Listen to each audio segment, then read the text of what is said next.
स्वागत है इस नए वीडियो में। मैं रोहित देसाई, को फाउंडर ऑफ जेबी एक्सपर्ट्स। इस वीडियो में हम देखते हैं कि किस तरीके की एयर कंटेनर्स अवेलेबल्स होते हैं और जो कितनी फ़र्क होती है एयर कंटेनर्स के साइजेस में और सी रूट्स के साइजेस में। तो काफ़ी अभी इससे पहले भी हमने एक वीडियो डाला हुआ था जो कार्गो कंटेनर्स है जो सी रूट्स में यूज़ होता है।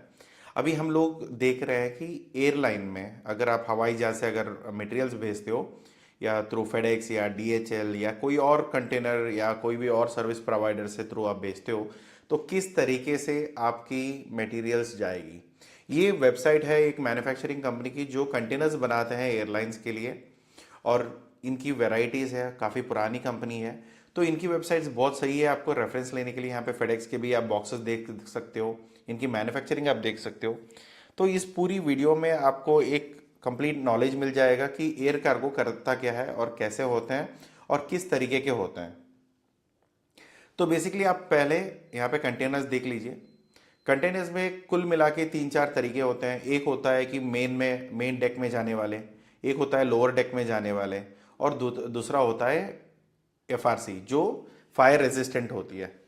तो इन कंटेनर्स की अलग अलग साइजेस हैं, उनके अलग अलग टाइप्स होते हैं। तो काफ़ी सारे टाइप्स हैं, यहाँ पे कोई यूनिवर्सल टाइप नहीं होती है कि ये सारे ऑप्शंस यहाँ पे साइजेस में डिफरेंशिएटेड आपको मिल जाएंगे। यहाँ पे 20 फीट 40 फीट ये सब कॉन्सेप्ट्स एयरलाइन इंडस्ट्री में काम नहीं आएगी। यहाँ पे जो भी है इनकी कोडिंग्स यहाँ पे होती है, उसके सामने डायमेंशंस होते हैं, इसके टोटल एम्प्टी बॉक्स का वेट होता है और उसका मैक्सिमम वेट कितना हो सकता है वो यहाँ पे मेंशन रहती है।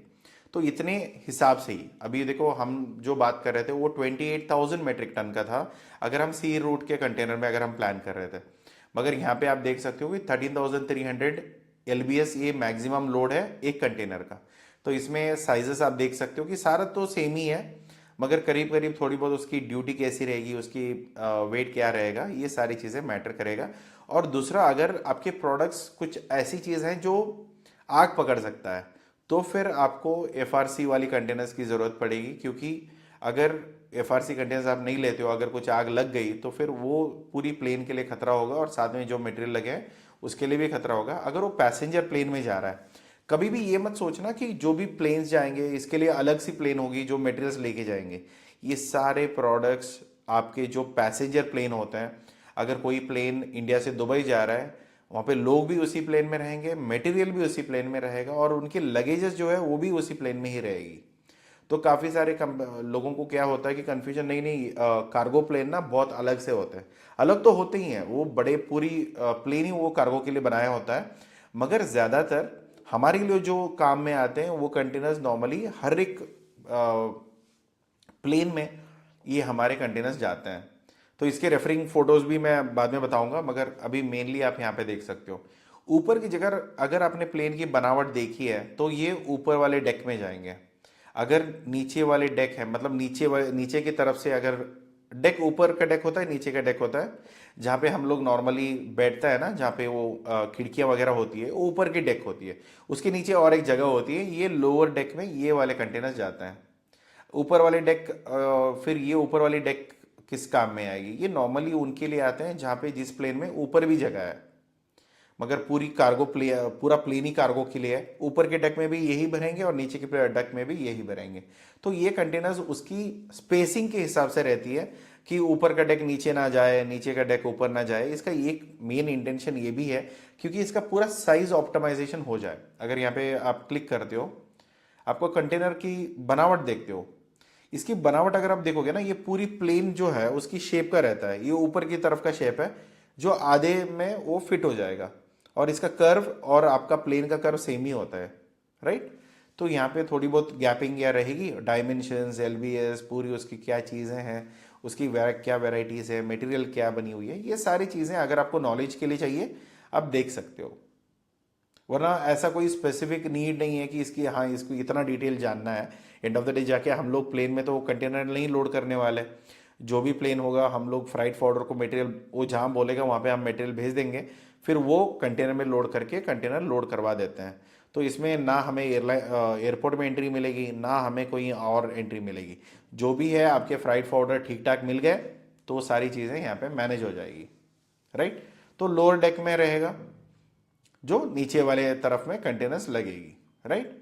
तो FRC अगर जैसे मैंने बोला कि अगर ये सर्टिफिकेशन एफ वाला लिखा हुआ है तो ये नॉर्मली फायर रेजिस्टेंट है। अगर यहाँ पे इसमें कुछ आग वगैरह लगता है तो इनकी सिस्टम्स होती है जहाँ पे थोड़ी स्प्रेड ना हो, वो वहीं पे शांत हो जाए। तो ऐसे काफ़ी सारे होते हैं। इसके अलावा और क्या चीज़ें हम लोग कैसे एक्सपोर्ट कर सकते हैं? एक तो कंटेनर है जिसमें कंटेनर में डाल के इस साइज़ में डाल के आप भेज सकते हो।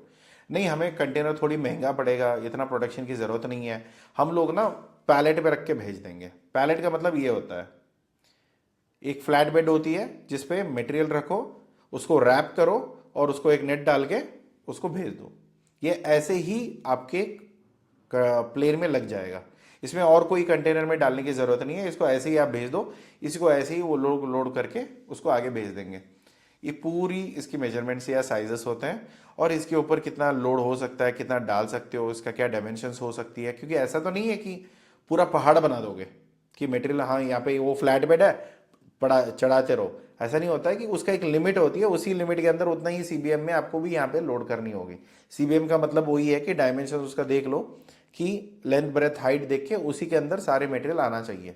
अगर आप ये पहले ही प्लान करते हो at the time of packaging, अगर आप पैकेजिंग प्लान कर रहे हो, पैकेजिंग मटेरियल ऑर्डर कर रहे हो, उसके कितने बॉक्सेस होनी चाहिए, बॉक्सेस के क्या साइज होने चाहिए और उसमें आप अपना मटेरियल कैसे उसको डालने वाले हो, ये सारी चीज़ें अगर आपने एक बार कैलकुलेट कर लिया ना, ये ज़िंदगी भर के लिए आपके पास रहेगा। क्योंकि बार बार तो आप प्रोडक्ट नहीं चेंज करोगे, जैसे प्रोडक्ट चेंज करोगे तो ऑटोमेटिकली आपका पैलेट्स वगैरह चेंज होंगे, तो उसके अकॉर्डिंगली बाकी सारे स्टैंडर्डाइजेशन आप कर सकते हो। यहाँ पे स्टैंडर्ड पैलेट्स होते हैं जो बेसिक सारे मटेरियल्स के लिए आते हैं। कुछ चीज़ें होती है जो वजन काफ़ी होते हैं। ऐसे होगा कि कभी आपने कुछ हैवी मेटल भेज रहे हो और फोकलिफ्ट ने पैलेट उठाया और पैलेट टूट गया, तो वो अवॉइड करने के लिए हैवी ड्यूटी पैलेट्स भी मिलते हैं। ये सारे मटेरियल अलग होते हैं, थोड़ी हैवी होती है, बाकी सारी चीज़ें सेम होते हैं। दूसरा एयर नेट कार्गोस, तो यहाँ पे आप देख सकते हो कि ऐसे एक मेश वाली प्रोडक्ट्स आती है जो नॉर्मली आप कोई प्रोडक्ट्स पैलेट पे ऊपर रखोगे, ऐसे एक फायर रेजिस्टेंट कोट उसके ऊपर डाल दोगे, फिर उसको नेट में डाल के कोई प्रोडक्ट बाहर गिरे ना। क्योंकि क्या होता है, ये सारी चीज़ें मशीन से ऑपरेट होगी, लिफ्ट होगा, लोड होगा, फिर उतारा जाएगा, फिर उसको स्टोरेज एरिया में रखेंगे। ये कोई मैनुअल का काम नहीं होता है, कोई चार लोग ना कंधे पे नहीं उठाएंगे, जो भी रहेगा मशीनरी रहेगी और मशीन से ही लोडिंग अनलोडिंग और स्टोरिंग होती है। तो इस चक्कर में क्या होता है कि अगर आपने ढंग से पैक नहीं किया तो ये फट के बाहर भी आ सकता है। तो फट गया तो फिर उसका एडिशनल चार्जेस भी लगेगा कि आपका पैकेजिंग ठीक नहीं था वगैरह वगैरह। तो बहुत सारी चीज़ें आपको मैटर करती है। अगर आप थोड़ी बहुत ध्यान दोगे अपनी पैकेजिंग पे तो आपके प्रोडक्ट्स खराब नहीं मिलेंगे। और दूसरा क्या है ना, एयरलाइंस वाले पहले ही लिखवा लेंगे आपसे कि जो भी अगर डैमेज इमेज हुआ ये सारी आपकी जिम्मेदारी रहेगी। आप इंश्योरेंस तो करा लोगे, मगर वो तो परेशानी है ना कि एंड ऑफ द डे हमारे बायर को जो मिलना चाहिए था वो तो खराब मिल गया। अभी वो तो बुरा मान के बैठ गया, उसको कितना अर्जेंट है कितना अर्जेंट नहीं है ये ऊपर सारा मैनेज होगा। अगर इसमें पेरिशेबल है, कुछ चीज़ें फट के बाहर भी आ गई, उसका क्वांटिटी फ़र्क हो जाएगा, उसको जितना क्वांटिटी चाहिए था वगैरह वगैरह। तो इससे अच्छा क्या है कि अपनी रेपुटेशन की भी बात आती है पैकेजिंग में, तो आप थोड़ा ध्यान रख के सब चीज़ें आप प्लान कर सकते हो। और ये सारे अगर सैटको वालों के साथ अगर कोई कंटेनर्स है या इनके पैलेट्स हैं तो स्टैंडर्डाइजेशन मेजरमेंट यहाँ पे मिल जाएगा। अगर नहीं, आप अगर ये देखना चाहते हो कि सर अभी हम जब काम करते हैं तो क्या सेम मेजरमेंट आएगी, हो भी सकती है नहीं भी हो सकता है। अभी मुझे नहीं पता कि जो एयरलाइन से हम काम करने वाले हैं ये सैटको से लिया है या नहीं लिया है, इनका जो मेजरमेंट एप्लीकेबल है या नहीं। तो इससे अच्छा आप क्या करो, अपने फ्राइट फॉरवर्डर जो भी आपका कंटेनर बुक कर रहा है या एयर कार्गो बुक कर रहा है उसको पूछो कि भैया मुझे पूरा पैलेट मुझे मटेरियल भेजना है, तो क्या प्राइस है, क्या डायमेंशंस है, क्या साइजेस है। एक बार अपना इंक्वायरी भेज के देखो तो आपको एक समझ में आ जाएगा कि इसमें भी आपको टेम्परेचर जा सकता है। ऐसे नहीं कि इसमें टेम्परेचर नहीं जाएगा, इसमें भी टेम्परेचर जाती है। आपको अगर आपको फ्रोजन का टेम्परेचर चाहिए फ्रोजन का टेम्परेचर मिलेगा, अगर आपको नॉर्मल टेम्परेचर चाहिए तो नॉर्मल टेम्परेचर मिलेगा। इसमें भी बहुत सारे फैसिलिटीज़ आपको मिल जाएगी। जो एयर सी कार्गो में हम करते हैं वही चीज़ें हम यहाँ पे कर सकते हैं। बस इतना ध्यान में रखना कि प्लेन के बाहर आने वाले साइज़, अगर प्लेन का साइज़ कुछ है राइट, या ये डायमेंशन है प्लेन की, तो ये प्लेन से बाहर नहीं आ सकता मटेरियल। क्योंकि आपके लिए ना वो प्लेन और साइज का मेजरमेंट लेके प्रोपेलर्स लेके, जो हमने सी कार्गो में देखा था कि इतने बड़े प्रोपेलर्स है, इतनी बड़ी बस है, कार है, वो है, कार तो प्लेन में भी आ जाएगी, मगर ऑड साइज वाली जो होती है ना जेसीबी वो थोड़ी दिक्कत हो जाएगा क्योंकि पूरा प्लेन आपके लिए नहीं होता है।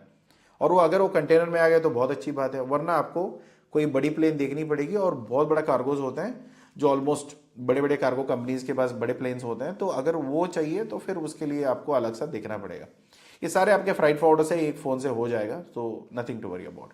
और दूसरी चीज़ इसमें क्या है कि पैसे बहुत लगते हैं कंपैरेटिवली। अगर आप कभी भी कंपेयर करोगे, आपको सी रेट में और एयर रूट में काफ़ी ज़्यादा है, प्राइजेस बहुत ज़्यादा है। तो वो एक प्राइजेस एक पॉइंट है जो आप अपने बायर से चेक कराओगे कि भैया मेरा मटेरियल तो एयर से भी जाएगा और बाई सी से भी जाएगा, मगर आप ये चाहते हो कि बाय एयर जाए तो बहुत महंगा पड़ेगा।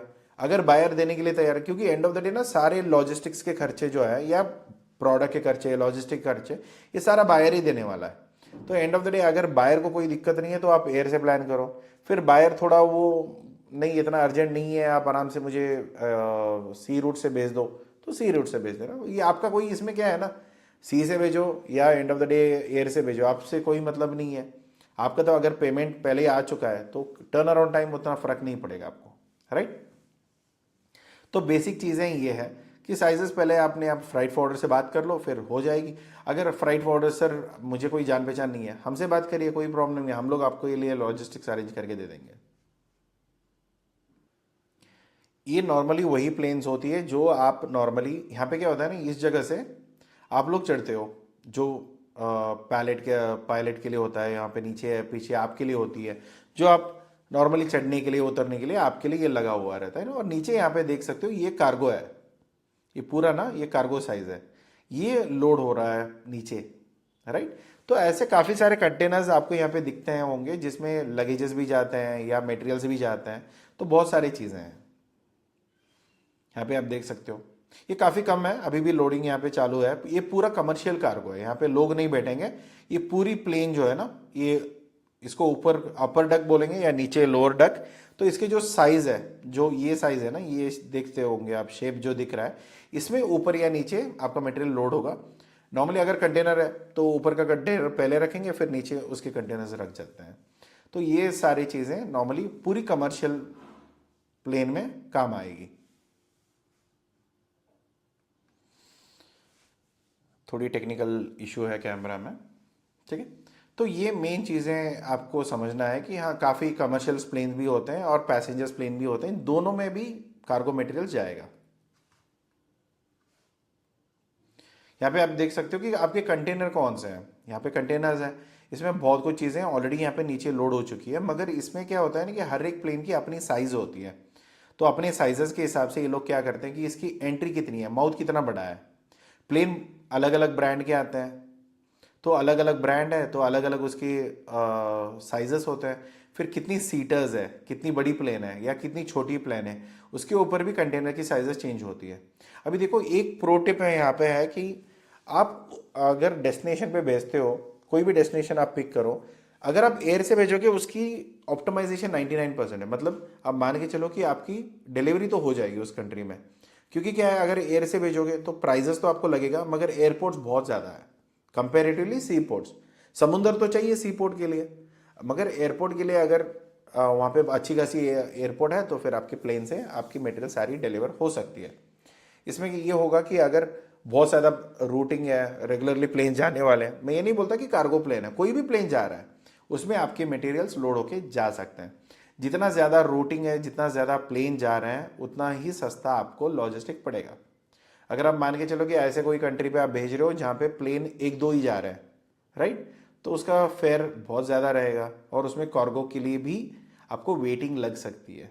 और कुछ जगह ऐसा है कि आप आराम से भेज दो, कोई दिक्कत नहीं है, कंटिन्यूस प्लेन तो जा ही रहे हैं और आपका मटेरियल निकल जाएगा उसमें। बस ये साइज़ में आना चाहिए अगर आप कंटेनर कर रहे हो। अगर कंटेनर नहीं कर रहे हो तो फिर उसका अलग सा साइजेस होगा कि वो कोई और प्लेन में चला जाएगा, क्योंकि इतने सारे प्लेनिंग ऑप्शंस होते हैं, कार्गो सारे इंटीग्रेट करते हैं, किसी ना किसी प्लेन से निकाल देते हैं। आपको ऐसा तो नहीं होगा कि हाँ इसी प्लेन से भेजना है, इसी से करना है। एंड ऑफ द डे हमें क्या मतलब है कि मटेरियल वहाँ पे पहुँच जाए, राइट। ये होता है नीचे वाली जो देख रहे हो ना, ये होता है वुडन पैलेट। पैलेट काफ़ी तरीके के आते हैं, अलग अलग सी चीज़ें होती है, अलग अलग से तरीके से पैक होते हैं। तो ये होता है पैलेट। इसके जो यहाँ पे गैप है ना, ये जो गैप बना हुआ है, यहीं पे वो फोकलिफ्ट के दांत जाते हैं, फिर उसको उठा के फिर वो कंटेनर के अंदर लोड हो जाती है या एयर प्लेन के अंदर। तो बहुत सारी चीज़ें यहाँ पे आप देख सकते हो। इसको डब्बे साथ में रखे हुए हैं, उसको रैप किया हुआ है, फिर उसके ऊपर एक नेट डाल दिया है कि सो दैट मटेरियल गिरे ना, राइट। ये सारी चीज़ें ऑप्शन आपके लिए रहती है। एंड ऑफ द डे आप जाके कुछ करोगे नहीं, आप तो सीधा एक फ़ोन करोगे उसको, भैया जितना प्राइस है वो पूछोगे, वर्कआउट हो रहा है, बायर से एक बार बात कर लो, कंफर्म करो, फिर कौन सी पोर्ट पे भेजना है, क्या चीज़ें भेजनी है। और दूसरी चीज़ यहाँ पे, अगर आपका पेमेंट कोई बीएल के अगेंस्ट आने वाला है, सोच के चलो कि हम अगेंस्ट बीएल काम कर रहे हैं, एयरलाइन में बीएल का कॉपी कुछ नहीं होता है। यहाँ पे एयरवे बिल आती है और उसको अगर आप होल्ड करना चाहते हो, ऐसा कुछ होल्डिंग सिस्टम नहीं है, ये गया तो गया, ये वो प्रूफ दिखा के मटेरियल डायरेक्टली ले सकता है।